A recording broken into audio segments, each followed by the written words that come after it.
Assalamualaikum warahmatullahi wabarakatuh.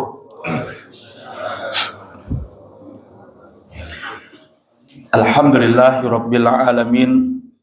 Nahmaduhu wa nasta'inuhu wa nastaghfiruh wa na'udzu billahi min syururi anfusina wa sayyiati a'malina. May yahdihillahu fala mudhillalah wa may yudlil fala hadiyalah.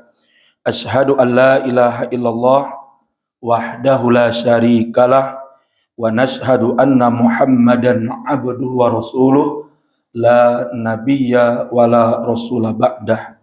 Yaqulullahu tabaraka wa ta'ala ya ayyuhalladzina amanuttaqullaha haqqa tuqatih wa la tamutunna illa wa antum muslimun.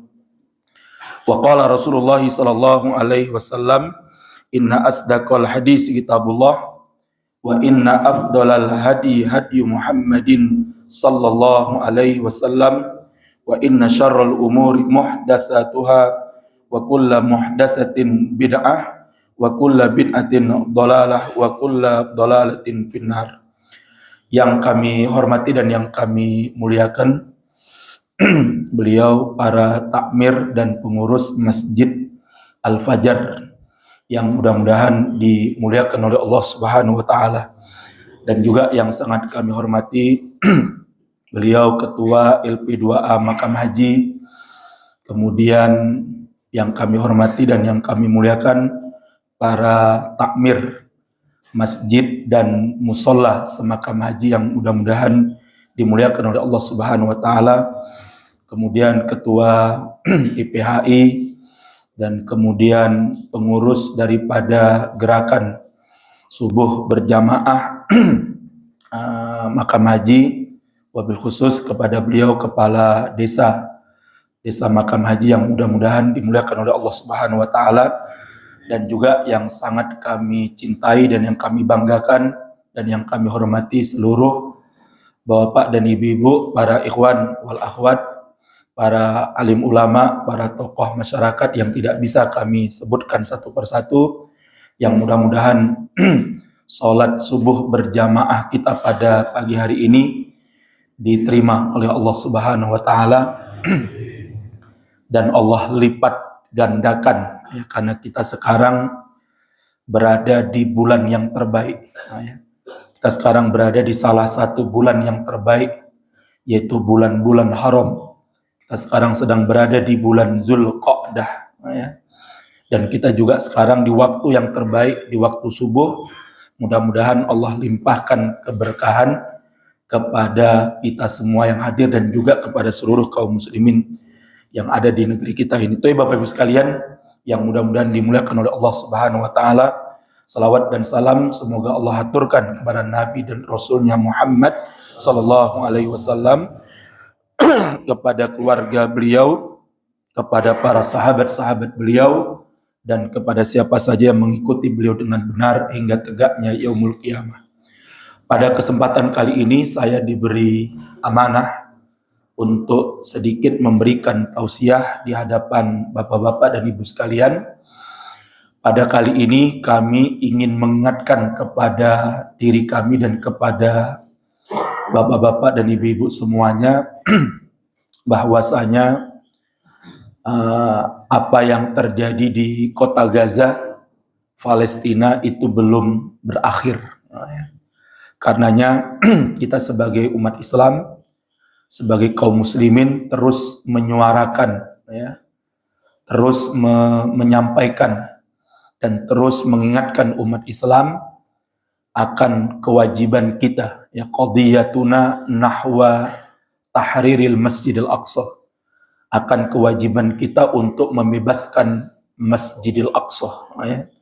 Karena ia adalah merupakan kiblat pertama dari kita umat Islam dan kewajiban membebaskan Masjidil Aqsa bukanlah kewajiban umat Islam Palestina saja, atau bukan kewajiban bangsa Arab saja, tidak.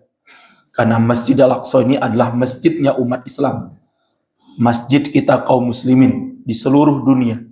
Karenanya kewajiban untuk membela kewajiban untuk kemudian membebaskan Masjidil Aqsa dan Palestina secara keseluruhan itu adalah kewajiban dan tanggung jawab kita semua sebagai umat Islam. Karenanya Bapak Ibu sekalian yang mudah-mudahan dimuliakan oleh Allah, kita berhutang budi dengan umat Islam di Palestina yang sejak puluhan tahun yang lalu mereka menjadi umat Islam yang berada di garda terdepan untuk menjaga dan melindungi Masjidil Aqsa, meskipun telah ribuan, ya, bukan ribuan lagi, puluhan ribu, bahkan ratusan ribu nyawa umat Islam tertumpah di tanah Palestina, di Masjidil Aqsa. Bukan mereka ingin mati konyol, Pak. Nggak ada orang yang ingin mati konyol, ya. Kenapa mereka tidak ingin keluar dari Masjidil Aqsa? Kenapa mereka nggak keluar dari Palestina untuk mengungsikan, bisa saja mencari tempat yang aman. Ingat Bapak Ibu sekalian, dulu ketika negeri kita ini dijajah oleh para penjajah, ada Belanda, Jepang, Sekutu dan sebagainya, maka kalau pemikiran kita, kenapa warga Palestina nggak mengungsi saja dari Palestina? Toh banyak negeri-negeri yang aman di sekitar mereka, ada Jordan, ada Lebanon, bahkan mungkin mereka bisa mengungsi ke Turki, ke Irak dan sebagainya. Maka pemikiran ini akan merusak sejarah kita pada masa lalu. Karena ketika dulu negeri kita ini dijajah oleh negara-negara kufar barat itu, mulai Belanda dan sebagainya, para ulama-ulama kita tidak pernah keluar dari negeri ini. Para pejuang-pejuang kita kaum muslimin tidak melarikan diri keluar dari negeri yang kita cintai ini. Justru mereka berjihad setiap harinya bagaimana untuk membebaskan negeri yang kita cintai ini, yaitu negeri Nusantara yang sekarang kita kenal dengan nama Negara Kesatuan Republik Indonesia. Ya. Kalau dulu para ulama-ulama kita berpikiran sama dengan yang kita pikirkan hari ini, Pak. Ketika dulu dijajah oleh Belanda dan sebagainya, kemudian bangsa Indonesia ini kabur, ya, melarikan diri dari Indonesia ini, kemudian hijrah keluar dari Indonesia, berangkat ke Malaysia dan sebagainya, maka bisa jadi hari ini Indonesia mungkin tidak pernah merdeka. Mungkin Indonesia sekarang sudah menjadi negara terluarnya Belanda itu. Namun demikian, sebanyak apapun dulu darah bangsa ini tertumpah di negeri ini untuk melawan Belanda, untuk melawan kolonial penjajah, sampai yang terakhir, ya, Jepang, Sekutu dan sebagainya, bahkan sampai agresi militer Belanda yang kedua setelah Indonesia merdeka itu. Ini menunjukkan bahwasanya kalaulah negeri kita yang di dalam Al-Quran dan dalam hadis nggak pernah disebutkan, Mbak. Tapi karena ini adalah negerinya kaum muslimin, maka dulu para ulama dan para santri, para pejuang-pejuang kita, orang-orang tua kita dulu rela kemudian berkorban dan menumpahkan darahnya untuk membebaskan negeri ini. Apalagi negeri Palestina, apalagi negeri Syam yang jelas disebutkan oleh Allah dalam Al-Quran, dalam hadis. Banyak sekali dalil-dalil yang menyebutkan keutamaan tentang negeri Syam. Apalagi di Palestina, di dalamnya ada Masjidil Aqsa. Jadi kalau ada yang berpikiran, kenapa rakyat Palestina nggak keluar saja, nggak hijrah saja, ini sebenarnya adalah pemikiran yang sangat primitif, bahkan lebih dari primitif lagi. Oleh sebab itu Bapak Ibu sekalian yang mudah-mudahan dimuliakan oleh Allah, kita sebagai kaum muslimin wajib kemudian terus membantu dan menolong dan menyuarakan pembebasan Masjidil Aqsa ini sesuai dengan kemampuan kita. Kemudian yang kedua kalinya kami ingin mengingatkan bahwasanya bangsa Yahudi ini, Pak, ya, akan binasa atau akan dihancurkan oleh umat Islam, ya, sebelum terjadinya hari kiamat, ya, sebelum terjadinya hari kiamat. Dan itu bagian daripada akidah kita di dalam beriman kepada al-imanu bil yaumil akhir, beriman kepada hari kiamat. Jadi salah satu bentuk beriman kepada hari kiamat yang merupakan rukun iman kita yang kelima adalah keyakinan kita dan iman kita dan akidah kita bahwasanya sebelum terjadinya hari kiamat, Allah Subhanahu wa taala akan hancurkan dan binasakan bangsa Yahudi. Dalam hal ini para ulama mengatakan ada dua fase, ya. Ada dua tahap kehancuran bangsa Yahudi sebelum terjadinya hari kiamat. Yang pertama bisa kita lihat, tahap yang pertama bisa kita lihat nanti diisyaratkan oleh Allah di dalam surat Al-Isra, ya.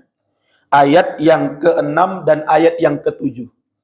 Dan Bapak Ibu sekalian, apa yang hari ini terjadi dan menimpa bangsa Yahudi dari kenikmatan dan sebagainya, itu sudah diisyaratkan oleh Allah di dalam Al-Quran. Bisa dilihat di dalam surat Al-Isra ayat yang ke-6, di mana Allah mengatakan, summa radadna lakumul karrata alaihim wa amdadnakum bi amwalin wa banin wa ja'alnakum aktsara nafira. Para ulama banyak mengatakan ayat surat Al-Isra ayat yang ke-6 inilah yang hari ini sedang terjadi. Apa itu kalau Allah katakan? Kata Allah, summa radadna lakumul karrata alaihim. Kemudian kata Allah, wahai orang-orang Bani Israel, wahai orang-orang Yahudi, kami berikan kepada kalian giliran. Untuk apa? Untuk berkuasa di atas orang-orang yang kalian anggap sebagai musuh-musuh kalian. Kemudian apa kata Allah? Bukan hanya itu saja, bukan hanya Allah berikan mereka giliran untuk berkuasa. Karena Islam telah diberikan oleh Allah kekuasaan cukup lama, Pak. Ya, kalau kita baca dalam sejarah bagaimana Islam telah diberi kekuasaan oleh Allah sejak eranya Nabi Shallallahu Alaihi Wasallam. Kemudian era Khulafaur Rasyidin, sampai era Bani Umayyah, Bani Abbasiyah, sampai yang terakhir Turki Utsmani tahun 1924. Artinya kalau dihitung sekitar 1.300 tahun lebih Islam pernah berkuasa dan berjaya di atas muka bumi ini. Umat Islam hidup di bawah pemerintahan dan kekhalifahan yang dipimpin oleh pemimpin-pemimpin yang terbaik. Walaupun kita melihat banyak hal-hal yang terjadi pada masa itu, namun umat Islam memiliki pemimpin dan yang melindungi dan menjaga mereka. Namun kemudian Allah cabut kekuasaan itu dari umat Islam. Dan hari ini Allah gantikan posisi itu kepada orang-orang Yahudi. Yang sebelumnya kita tahu bagaimana bangsa Yahudi ini adalah bangsa yang terhinakan. Ya, kita bisa baca dalam sejarah. Bagaimana bangsa Yahudi ini bangsa yang sangat dimusuhi dulu oleh negara-negara Eropa dan sebagainya. Apalagi Hitler, ya. Oh ya. Bapak-bapak bisa nonton tuh film-filmnya itu. Ada filmnya di YouTube itu. Bagaimana pembantaian Nazi Jerman, ya. Ketika dia dipimpin oleh Hitler membantai bangsa Yahudi. Nggak tanggung-tanggung, Mbak. Jutaan, bisa jadi mungkin puluhan juta orang-orang Yahudi dibantai oleh Nazi Jerman. Karena dendam kesumatnya Hitler kepada bangsa Yahudi. Ya, karena Hitler ini ketika dia masih kecil, dia melihat orang-orang Yahudi di Jerman ini menguasai ekonomi dan sebagainya. Kemudian bapaknya Hitler ini terbunuh, ya, atau meninggal dunia karena kerja paksa yang diberikan oleh orang-orang Yahudi. Sehingga kemudian Hitler ini bersumpah, Pak, kalau suatu saat saya akan jadi penguasa di Jerman ini, saya akan habisi di bangsa Yahudi. Makanya Hitler kalau kita baca dalam sejarah hidupnya kan orang miskin sebenarnya Hitler ini kan. Kerjanya tukang ngelukis, tukang semir sepatu. Tapi karena semangatnya untuk membantai Yahudi, Pak. Wah, ini kalau Hitler aja punya Hitler loh, yang kafir kayak gitu. itu punya semangat untuk menghabisi apa? Bangsa Yahudi. Masa kita yang Islam kalah dari Hitler ya? Jadi Hitler ini waktu masih kecilnya dia kerja, setelah bapaknya meninggal, bapaknya mati, kemudian dia bekerja sebagai seorang pelukis dan menjadi seorang penyemir sepatu di Jerman. Namun dia punya semangat untuk membalas dendam Yahudi terhadap Yahudi ini. Maka dia kumpulkan uang dari semir sepatu dan sebagainya itu, kemudian dia mendaftar sebagai seorang angkatan militer yang ada di Jerman. Sampai akhirnya kemudian karir militernya Hitler ini baik. Dia mulai menanjak sampai akhirnya Hitler berhasil menguasai dan menjadi pemimpin nomor 1 di Jerman. Sehingga sejak itulah dia mulai membasmi yang namanya bangsa Yahudi ini. Bapak bisa tonton filmnya, ngeri Pak. Yahudi itu dibantai habis-habisan. Di setiap negara di mana ada Yahudi dimusuhi dan sebagainya. Kenapa? Karena memang bangsa Yahudi terkenal sebagai bangsa yang sangat jahat, sangat licik dan sangat sangat culas. Namun demikian Allah katakan, "Summa radatna lakumul karrata alaihim." Setelah Yahudi ini mengalami penindasan yang begitu kejam dan sebagainya, Allah berikan giliran kepada mereka hari ini untuk berkuasa. Muncul seorang Yahudi yang sangat terkenal kecerdasannya, namanya Theodore Herzl. Dan ketika itu dia mengusulkan untuk mendirikan negara khusus bagi bangsa Yahudi. Karena Yahudi ini tertindas di mana saja. Mereka diusir, dimusuhi, rasis dan sebagainya. Dan akhirnya seruan untuk kemudian mendirikan negara khusus bagi bangsa Yahudi ini kemudian direspon oleh Yahudi-Yahudi yang ada di dunia. Terutama Yahudi yang ada di negara Inggris, yang waktu itu Inggris berkuasa di atas tanah Palestina setelah kekalahan umat Islam dalam perang dunia kedua. Lah maka pas kalian mudah-mudahan dimuliakan oleh Allah, maka kemudian mulailah sejak itu disusunlah rencana untuk membangun negara Yahudi di tanah Palestina. Setelah sebelumnya ada 2 negara yang menjadi tujuan. Yang pertama adalah negara Argentina, kemudian yang kedua adalah negara Afrika. Maka Argentina dan Afrika ditolak oleh Theodore Herzl ini, dan kemudian akhirnya mereka kemudian bersepakat kita akan membangun negara Yahudi ini di tanah Palestina. Kenapa? Karena ada latar belakang sejarah darah Yahudi di tanah Palestina. Namun demikian Bapak Ibu sekalian yang mudah-mudahan dimuliakan oleh Allah, inilah yang terjadi hari ini. Bangsa Yahudi kemudian naik dan memiliki negara yang kemudian kita kenal dengan negara penjajah Zionis Israel ini. Yang kemudian kata Allah, Allah bantu mereka dengan banyak harta. Dan hari ini kita bisa lihat, Pak, berapa ribu perusahaan-perusahaan yang hari ini berafiliasi dengan Yahudi. Bukan hanya itu saja. Allah katakan, kami bantu kalian dengan banyak anak. Dan hari ini kita lihat, setelah bangsa Yahudi hijrah ke tanah Palestina, Pak, di sanalah mereka kemudian bisa hidup dengan tenang dan sebagainya, walaupun di atas penindasan dan kedoliman. Hari ini bangsa Yahudi memiliki banyak anak dan keturunan. Jadi kan bisa lihat di YouTube itu. Anak-anak Yahudi ini lahir sebagaimana anak-anak Palestina lahir. Ya, dan itu sudah Allah katakan. Sebelumnya, Pak, Yahudi itu banyak bermatian, dibunuh, disiksa, ditangkap dan sebagainya. Kemudian ketika mereka pindah ke tanah Palestina, disitulah mereka baru bisa baru bisa berkembang biak itu ya. Mereka baru bisa berkembang itu di tanah Palestina. Sebelumnya mereka ketakutan tak kalau punya anak. Kenapa? Mereka dimusuhi. Kalau nanti punya anak bisa saja disuntik mati dan sebagainya. Bahkan Allah katakan sekalian, apa kata Allah? Waja'alnakum aksara nafira. Dan kemudian kata Allah, kami akan jadikan kalian suatu golongan yang sangat besar. Hari ini, Pak, mana negara yang tidak memiliki hubungan koneksi dengan Israel? Walaupun mungkin secara hubungan bilateral tidak memiliki hubungan, namun secara ekonomi pasti hampir semua negara di dunia memiliki hubungan dagang dengan siapa? Dengan Israel, termasuk negara kita Indonesia. Walaupun mungkin secara hubungan bilateral Indonesia nggak memiliki hubungan langsung dengan Israel, Pak. Tapi jangan dikira secara perdagangan Indonesia tidak memiliki hubungan dagang dengan Israel. Baru-baru ini Indonesia membeli satu peralatan ya keamanan yang sangat dikenal, yang itu dibuat oleh oleh Israel yang namanya Pegasus ya. Nah, Pegasus ini kan alat sadap ya, alat sadap yang sangat canggih yang pernah dibuat dan diciptakan atau diproduksi oleh Israel. Dan Indonesia sekian bulan yang lalu membeli barang ini, Pak. Membeli alat ini untuk kepentingan cyber dan keamanan yang ada di Indonesia. Dan itu dibeli oleh Badan Intelijen Negara bersama Polri, kayaknya Mabes Polri. Dan ini penting untuk kita pahami bersama. Karenanya kita berhati-hati kalau main di medsos, ya.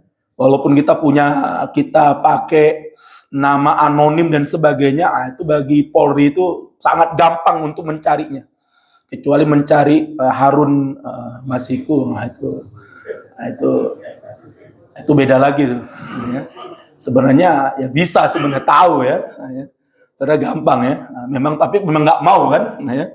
Tapi kalau untuk mencari rakyat ini gampang sekali, Pak sekalian. Baik sekalian, mudah-mudahan dimuliakan oleh Allah Subhanahu wa taala. Kemudian Allah katakan, lihat nih ayat berikutnya, ayat yang ke-7. Jadi, Bapak sekalian, jadi tahap pertama kehancuran bangsa Yahudi itu adalah apa? Sebelum keluarnya Dajjal. Itu yang pertama kali. Dan yang kedua, setelah keluarnya Dajjal. Maka apa kata Allah? In ahsantum li anfusikum wa in asatum falaha. Fa idza jaa wa'dul akhirati liyasu'u wujuhakum waliyadkhulul masjida kama dakhaluhu awwala marrah waliyutabbiru ma alau tatsbira. Kemudian Allah ingatkan kepada bangsa Yahudi ini, kalau kalian berbaik maka kebaikan itu untuk kalian. Kalau kalian berbuat jahat maka kembalinya kejahatan itu juga kembali kepada kalian. Dan ingat kata Allah, apabila telah datang janji Allah yang terakhir sekali untuk kalian, apa itu? Allah akan bangkitkan musuh-musuh kalian, kata Allah. Kami akan bangkitkan musuh-musuh kalian. Untuk apa? Untuk menyuramkan wajah kalian, kata Allah. Dan mereka akan masuk ke dalam Masjidil Aqsa sebagaimana dulu awalnya mereka masuk ke dalam Masjidil Aqsa. Dan mereka akan menghancurkan apa saja yang mereka temukan dari apa yang kalian miliki di atas tanah Palestina. Maka Allah, maka baik-baik sekalian yang mudah-mudahan dimuliakan oleh Allah, para ulama mengatakan, Mbak, surat Al-Isra ayat yang ke-7 ini terjadi sebelum keluarnya Dajjal. Artinya sebelum keluarnya Dajjal, bangsa Yahudi di tanah Palestina ini, Mbak, akan dihancurkan oleh umat Islam. Dan Masjidil Aqsa akan kembali ke tangan kaum muslimin. Tinggal menunggu waktu saja kapan, wallahu a'lam. Tapi menarik, Syekh Ahmad Yasin rahimahullah ta'ala, seorang ulama besar, pejuang Palestina yang sangat terkenal. Sebelum wafatnya, karena beliaulah yang mendirikan organisasi yang bernama Hamas. Walaupun mungkin ada yang pro dan kontra, tapi kita wajib akui hari ini. Ya, Hamas dengan seluruh organ organ militer yang ada di sana, ada Izzuddin Al-Qassam, kemudian ada Brigade Al-Quds, kemudian ada Jamaat Al-Islam dan sebagainya. Syekh Ahmad Yasin, Mbak, yang mendirikan Hamas pada tahun 1987. Sebelum terbunuhnya beliau sebagai seorang syuhada, insya Allah, beliau pernah mengatakan apa? Saya memperkirakan, kata beliau, bangsa Yahudi yang menjajah tanah Palestina ini akan berakhir pada tahun 2027. Nah, ya. Jadi berapa tahun lagi, Pak? Tinggal 2 tahun lagi. 2 tahun lagi, Pak, Palestina merdeka. Pertanyaannya, Pak, ini yang kadang-kadang ada narasi yang keliru disampaikan oleh para ustadz-ustadz kita, seakan-akan kalau Palestina merdeka, kalau Masjidil Aqsa itu merdeka, itu seakan-akan kiamat langsung terjadi, Pak. Ya. Sehingga banyak umat Islam yang hari ini nggak mau ikut-ikutan ya nggak mau kemudian membantu pembebasan Masjidil Aqsa, karena dia bayangkan kok yang merdeka Al-Aqsa kok udah kiamat. Padahal aku urung rabi, KPR ku urung tampung ya. Nah, akhirnya Pak nggak mau membebaskan Masjidil Aqsa, takut kalau Al-Aqsa merdeka kiamat. Ini pemikiran yang nggak bener Pak. Pembebasan Masjidil Aqsa dengan terjadinya hari kiamat itu masih panjang rentang waktunya Pak. Jadi jangan kita bayangkan 2027, wah gue bingung ya. Enggak kayak gitu pemikiran kita, keliru itu ya. Tapi sekali yang mudah-mudahan dimuliakan oleh Allah. Jadi wallahu a'lam bishawab. Namun Pak, indikasi-indikasi akan terbebasnya Masjid Aqsa ini sudah mulai terlihat ya. Yang pertama, kembalinya Damaskus ke tangan umat Islam. Ini penting ya. Setelah sekian puluh tahun negeri Syam, Damaskus ya, jatuh ke tangan orang-orang Syiah Nusairiyah Al-Alawiyah yang mereka banyak membantai umat Islam di Suriah, di Hama, di Aleppo dan sebagainya. Nggak kurang dari 1,5 juta, bahkan 2 juta umat Islam dibantai selama kepenguasaannya orang-orang Syiah ini Pak. Namun alhamdulillah, bulan Desember tahun 2024 yang lalu, kota Damaskus kembali ke tangan umat Islam, Suriah kembali ke tangan kaum muslimin. Ini ada indikasi. Apa indikasinya Pak? Kalau kita baca dalam sejarah, 2 kali pembebasan Masjidil Aqsa. Pertama kali di eranya sahabat Umar bin Khattab, dan era yang kedua kalinya terbebasnya Masjidil Aqsa di era Salahuddin Al-Ayyubi rahimahullah taala, itu pintu gerbangnya adalah kota Damaskus. Maka banyak ulama-ulama yang kemudian mengatakan kembalinya Damaskus ke tangan kaum muslimin ini adalah bertanda menjadi pintu gerbang masuknya para mujahidin dari luar Palestina ke dalam Palestina untuk membebaskan Masjid Al-Aqsa. Wallahu a'lam bishawab. Mudah-mudahan ini terjadi, mudah-mudahan ya. Oleh sebab itu Bapak sekalian, ini indikasi. Kemudian indikasi yang kedua adalah mulai hancurnya pamor Israel hari ini di dunia. Walaupun mungkin Pak, negara-negara di dunia hari ini membela Israel, tapi Pak, pamor negara Israel di mata masyarakat internasional hancur Pak. Jadi dengan bisa lihatlah, demonstrasi terjadi di Eropa, Pak. Bahkan demonya orang-orang barat Eropa ini, Pak, lebih militan daripada kita. Ya. Mereka ditangkepin, disiksa, dipukulin sama polisi. Mereka tetap demo itu. Bahkan mereka masuk itu ke warung-warung KFC dan sebagainya. Ingatkan, kalian makan KFC ini sama saja kalian makan daging-dagingnya anak-anak Palestina. Kalian minum Coca-Cola sama saja kalian sedang meminum darah-darahnya anak Gaza. Itu orang-orang barat, Pak.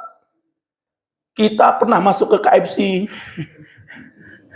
atau masuk ke Starbucks? Nggak pernah, Pak. Bahkan masuk, tapi bukan mengingatkan, malah nongkrong. Nah, maka Pak sekalian mudah-mudahan dimuliakan oleh Allah. Kemudian yang terakhir, bangsa Yahudi ini, Pak. Ya kita, insya Allah, mudah-mudahan, Pak, kita bisa menyaksikan nanti kehancuran bangsa Yahudi ini ya, mudah-mudahan ya. Dan kita diberi kemudahan oleh Allah bisa sholat di Masjidil Aqsa. Maka untuk yang kedua kalinya, bangsa Yahudi ini akan dihancurkan oleh umat Islam kapan? Setelah keluarnya Dajjal. Di mana di dalam hadis Rasulullah mengatakan ketika Dajjal keluar, maka Dajjal akan diikuti oleh pasukannya dari bangsa Yahudi Isfahan. Kata Rasulullah, yattabi'ud Dajjal sab'una alpan min Yahudil Isfahan alaihimut toyalisah, kata Rasulullah. Ketika Dajjal keluar, maka Dajjal akan diikuti oleh 70.000 pasukan dari orang-orang Yahudi. Dari mana mereka berasal? Mereka berasal dari Yahudi Isfahan yang hari ini ada di negara Iran namanya. Dan menarik, Pak, jangan bisa cek nanti, Isfahan ini dulu lahir ya ulama-ulama besar ya, ada namanya Imam Ali Isfahani. Namun hari ini, Pak, di kota Isfahan Iran ini berkumpulnya banyak orang-orang Yahudi di sana. Bahkan ibu kotanya kota Isfahan ini namanya adalah Yahudiyah. Saking banyaknya orang Yahudi di sana. Dan Masya Allah, Pak. Lah nanti ketika Dajjal keluar, kata Rasulullah, 70.000 Yahudi dari Isfahan ini akan keluar bersama Dajjal. Dan mereka menggunakan toyalisah, pakaian khusus ya. Nggak tahu mungkin baretnya baret apa itu ya. Bukan baret merah ya. Entah baret biru, entah baret kuning lah ya. Yang itu akan menjadi ciri khas pasukannya siapa? Pasukannya Dajjal ini. Mereka 70.000 orang.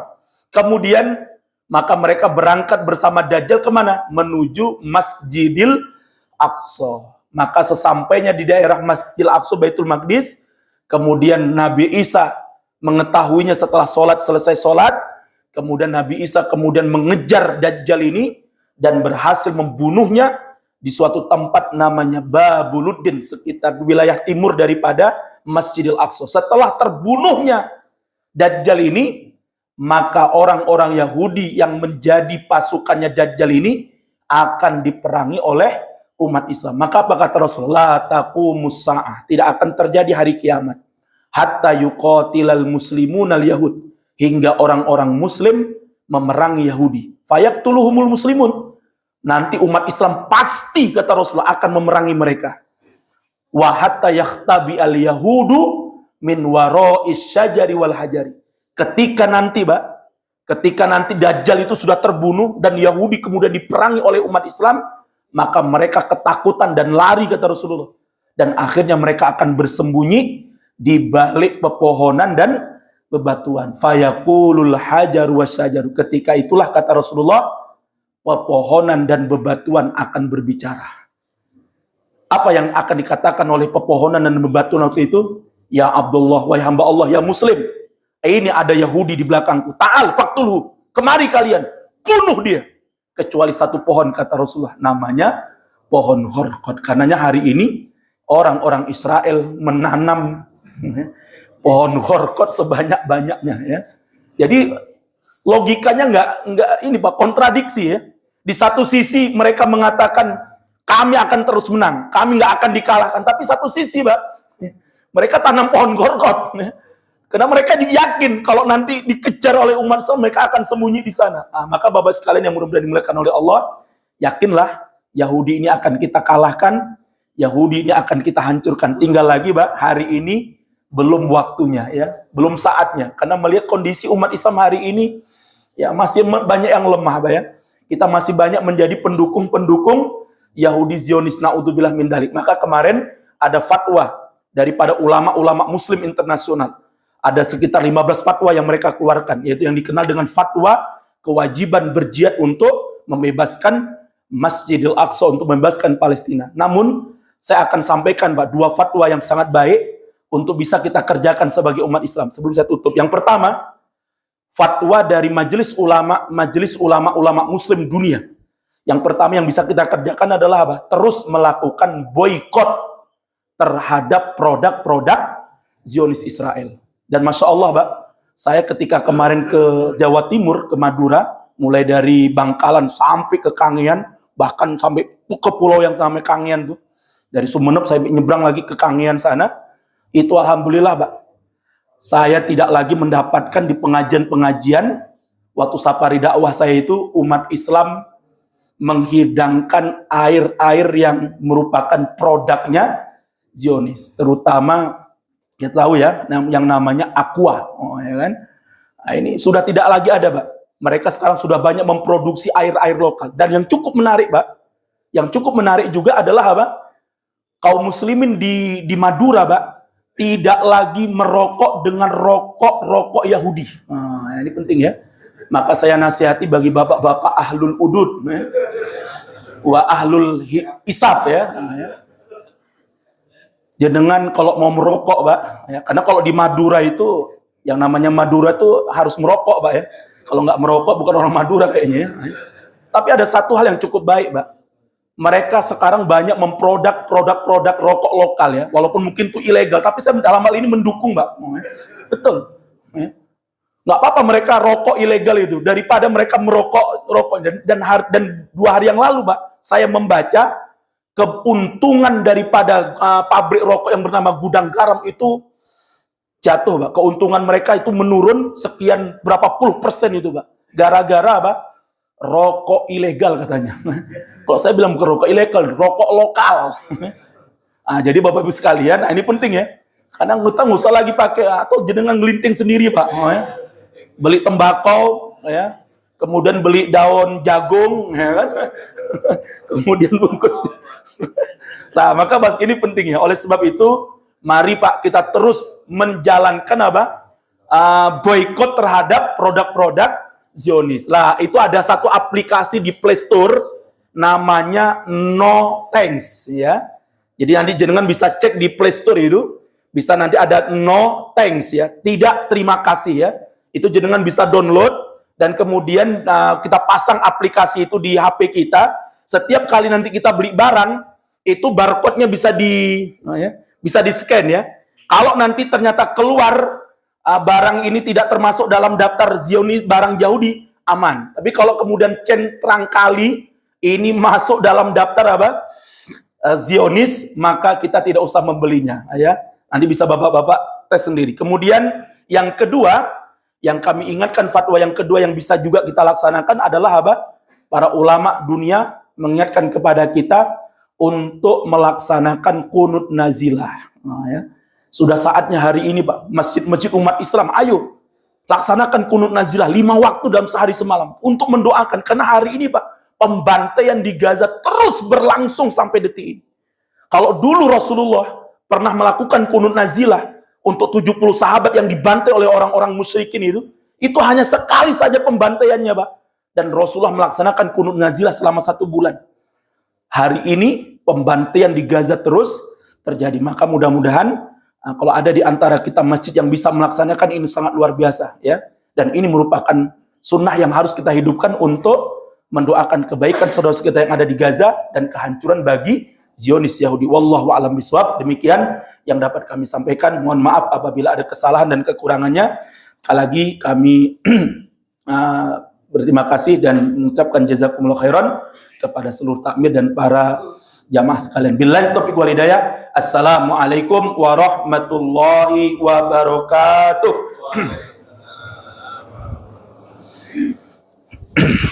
Dialah jamaah KSP yang dimuliakan Allah Ta'ala. Tausiah yang berarti pelajaran Allah. Biasanya adalah ada doa terus menerus kepada saudara-saudara dan juga bapak ulama atau kita harus mengikutinya untuk memboikot barang-barang yang terafiliasi produk dari negara. Baiklah, untuk menginjak acara selanjutnya yaitu sambutan dari takmir Masjid Al-Fajar yang kali ini akan disampaikan oleh beliau Bapak Agus Jodoh.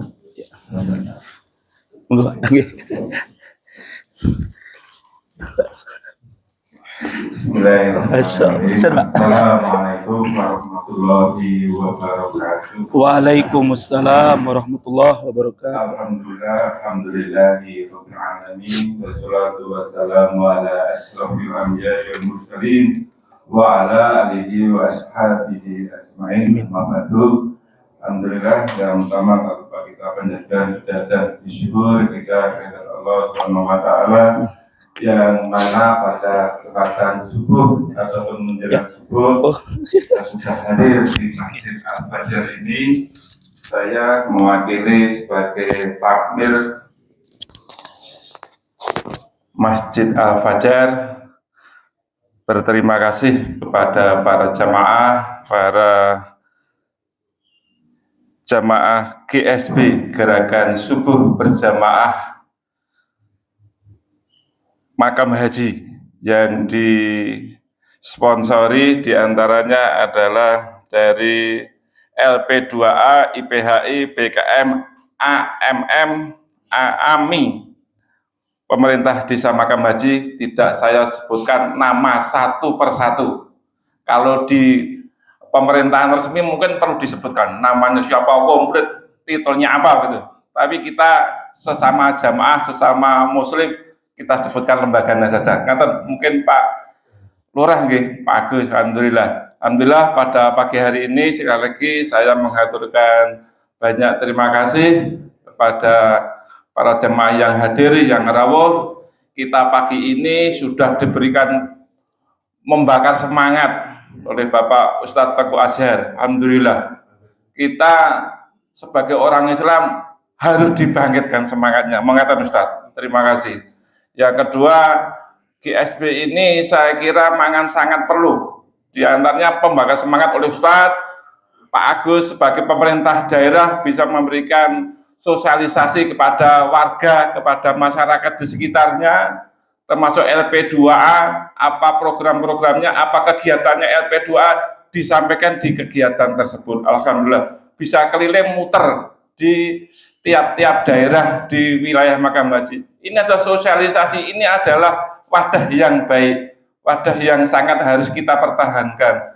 Contoh kayak kemarin sebelumnya Pak Agus menyampaikan bantuan-bantuan banyak dipotong. Nah ini sosialisasi kalau tidak di sini di mana ini? Ya di sinilah kita sebagai orang Muslim berkumpul. Ada tadi pembangkit semangat ini penting. Kalau tidak dibangkitkan semangat kita itu, kita sebagai orang Muslim ya kendor nantinya. Harus semangat. Ngaten tidak banyak saya sampaikan. Waktunya sudah menjelang siang, menjelang pagi banyak aktivitas. Ahad pagi, Minggu pagi banyak acara. Monggo kami sebagai perwakilan takmir Masjid Al-Fajar sekali lagi terima kasih atas kerawaannya, dan apabila ada penyambutan dari kami dan panitia semua kami haturkan terima kasih. Matur nuwun, kurang lebihnya mohon maaf. Demikian, assalamualaikum warahmatullahi wabarakatuh.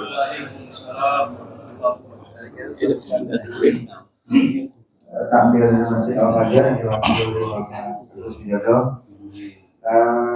Kemudian acara selanjutnya yaitu sambutan dari Ketua Pelaksana yaitu beliau Bapak Ator Wahyudi, tapi beliau tidak bisa hadir, diganti oleh Bapak Samad Atono, Sarjana Ekonomi sebagai perwakilan dari Ketua LP2A. Silakan Pak.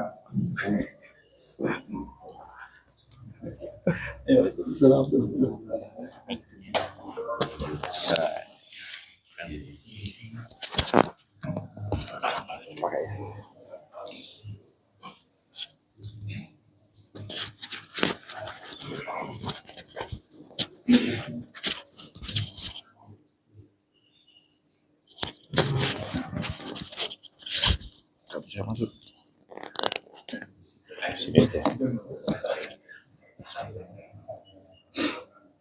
Bismillahirrahmanirrahim. Assalamualaikum warahmatullahi wabarakatuh.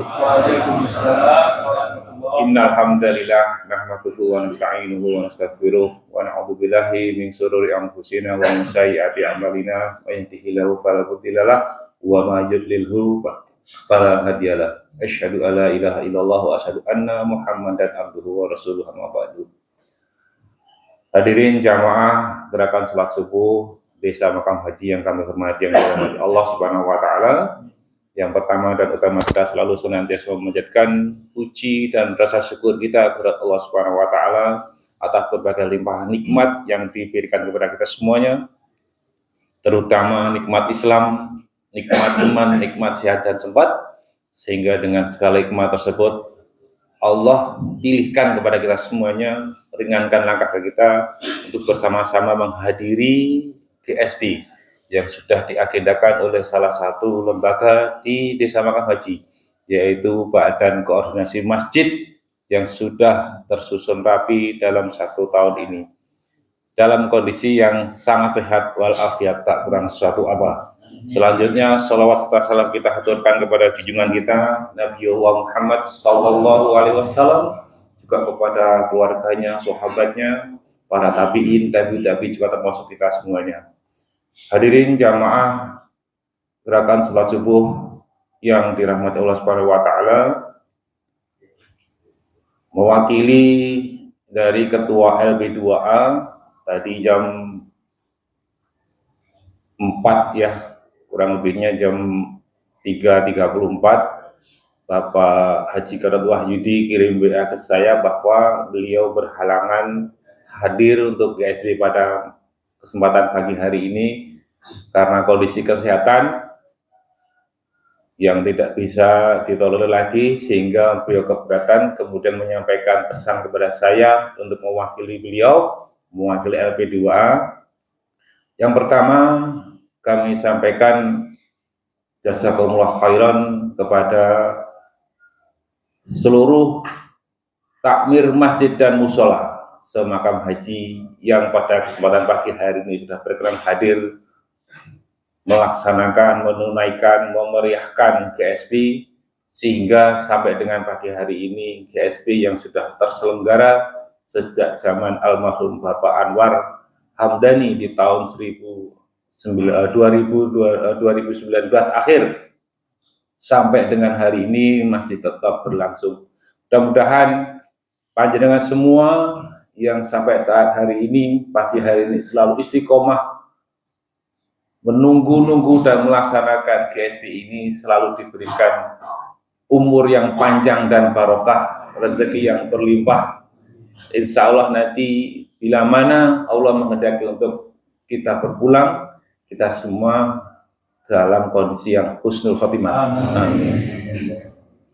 Yang kedua kalinya ucapan terima kasih kepada para pengurus takmir Masjid Al-Fajr Tirisan yang sudah berkenan menyelenggarakan GSP pada pagi hari ini. Insya Allah ini menjadi amal panjenengan semuanya.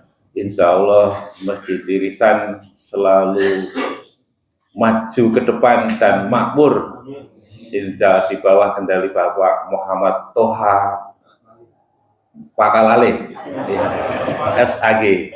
Namun pada kesempatan pagi hari ini diwakili Ustadz muda Ustadz Agus Widodo atau yang biasa dipanggil Gus Wid. Jazakallah khairan. Kemudian berikutnya informasi untuk pelaksanaan GSP 2 pekan lagi di tanggal 1 Juni itu akan terlaksana di Masjid Istiqomah Sanggrahan, tempatnya Pak Suwaji. Ya, mohon nanti tetap persediaan dari para jamaah semuanya. Mungkin itu saja dari kami mewakili dari Ketua LP2A. Mohon maaf bila ada yang salah. Billahi taufiq wal hidayah. Assalamualaikum warahmatullahi wabarakatuh. Ini sambutan dari yang selanjutnya adalah sambutan dari Panggilan Bapak Agus Suwanto Sarjana Ekonomi. Untuk itu waktu dan tempat kami dipersilakan.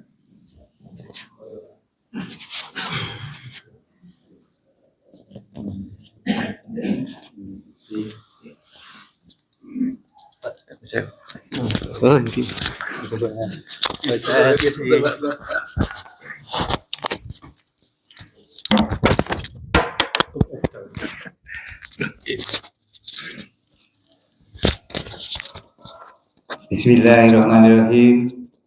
Assalamualaikum warahmatullahi wabarakatuh. Alhamdulillah rabbil alamin. Wassalatu wassalamu ala asrofil anbiya'i wal mursalin wa ala alihi wa sahbihi ajma'in.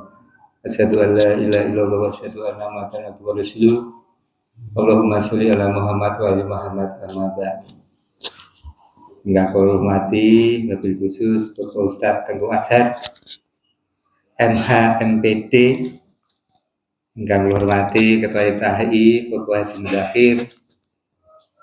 Enggak hormati Ketua P2A Engkang Jauh Nikol berwakili Gus Har Mas Slamet Hartono, Ketua Takmir Bapak Tuha Lajeng Ami PKM engkang injang menika Bapak Sukidi nembe gadah damel mantu mangke kebetulan kita semuanya juga mangke ikut menapa menika besan ngaten. Nggih, lajeng Bapak Ibu sedaya takmir Masjid Al-Fajr, Bapak Ibu sedaya karo wonten mriki satur kepareng matur, monggo kita sareng menjaga syukur dumateng Allah Subhanahu wa taala. Amargi enjang menika kula darasan panjenengan sedaya tansah pinaringan kasarasan, nikmat sempat, nikmat Islam, nikmat iman. Satemah kula darasan panjenengan sedaya saged tindak wonten acara GSP, Gerakan Subuh Berjamaah, yang mana setiap 2 minggu sekali sejak kalau saya menindakkan Gus Har. Sejak 2019 saya menjadi kepala desa, dilantik 2018 akhir 2019 kita terus mengadakan gerakan subuh berjamaah bersama LP2A, IPHI, AMI dan BKN. Dan semoga acara GSB ngaten menika saged merekatkan kita antar masjid sedesa Makam Haji yang berjumlah 54 sehingga kados kula dipun ngendikaken besar kita bisa bersama-sama untuk Cangcut Kaliwondo sareng-sareng membawa makam haji ini lebih baik. Amin. Sehingga dengan kebersamaan kita, semua tujuan kita untuk memakmurkan masjid, memakmurkan desa kita, desa Makam Haji akan semakin mudah dengan kebersamaan kita. Alhamdulillah kalau ini di Tirisan nika mergi ngidul nika sampun dipun bangun, sampun dipun aspal dinten Senin nggih. Alhamdulillah terrealisasi. Widororejo nggih sampun menika wonten Mas Edi, ada Widororejo, Sono Jiwan, Pijilan, lajeng Gobayan ingkang Jetis, semuanya dari alokasi dana desa. Dan semoga bermanfaat karena memang pembangunan desa kita, desa Makam Haji di infrastruktur memang terus hanya yang sudah rusak sehingga kita alokasikan dari dana desa untuk kegiatan tersebut. Dan alhamdulillah juga menapa menika Widororejo kalau ini ada kirang panjang untuk aspalipun akhirnya 165 meter swadaya. Pijilan nggih kirang swadaya lagi untuk urunan masyarakat. Saya matur suwun sangat karena menapa dana desa menika bantuan pemerintah itu stimulan akhirnya untuk merampungkan jalan yang belum terrealisasi akhirnya ada swadaya dari warga. Matur suwun sangat. Terus lajeng alhamdulillah di minggu kemarin Makam Haji juga sudah terbentuk koperasi Desa Merah Putih. Alhamdulillah juga dipun pilih ketuanipun Bapak Haji Gofar matur suwun sehingga kita bersama-sama mangke ada 8 pengurus. Bapak Haji Gofar menika selaku ketua koperasi Merah Putih, saya pengawas, Pak Aryono Subagio pengawas, Mas Widi menika dari akademisi beliau putranipun Pak Anwar Hamdani, terus lajeng ada Bu Heni Bu RW selaku anggota, Mas Ipit dari AMI, terus lajeng Pak Katino menika nggih rawuh beliau bendahara koperasi Desa Merah Putih. Nah, semoga terbentuknya koperasi Merah Putih ini bisa membawa Makam Haji karena memang nanti pendanaan dari koperasi Desa Merah Putih yang kemarin dielung-elungkan dari Himbara atau dari mana belum tahu atau dari desa mereka kita semumet dari mana. Karena memang kebijakan pemerintah harus kita kerjakan, kita laksanakan, sehingga koperasi Merah Putih harus segera kita kerjakan. Kados wau Bapak Ustadz juga ngendika bisnisnya mereka air mineral. Lah nek saged mangke Bapak Haji Gofar gawe minum air mineral dhewe di napa dikemas kiambak dikai merek Al Fajar ngaten terus mangke wah jos mangke insyaallah mangke membuat nopo menika toko milik rakyat, membuat nopo klinik desa, membuat apotek desa. Nah, terus mangke bisa membawa kemakmuran bagi desa kita. Amin. Menika mboten kathah kula matur. Sampun siang kalaupun diketik kali Mas Hartono sasuwe lomba ngaten niku. Gus Arika nek kula jangan sasuwe malah marai melantur nek dina-dina ngaten nek Gus Arika. Semoga pertemuan pada pagi hari ini membawa keberkahan bagi kita semuanya, yang rawuh semuanya selalu pinaringan sehat, penyaringan rezeki yang barokah, pinaringan yuswa panjang, sehingga kita semuanya bisa melaksanakan tugas-tugas kita untuk negara kita yang tercintai.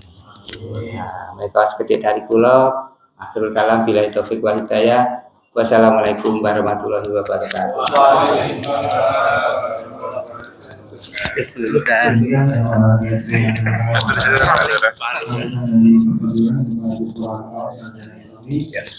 Memamerkan program-program beliau di Makam Haji. Baiklah jamaah GSB Allah Taala telah sampai di penghujung acara.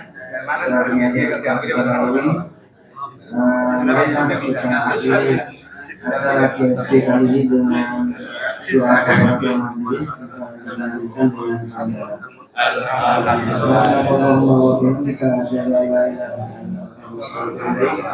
Alhamdulillah.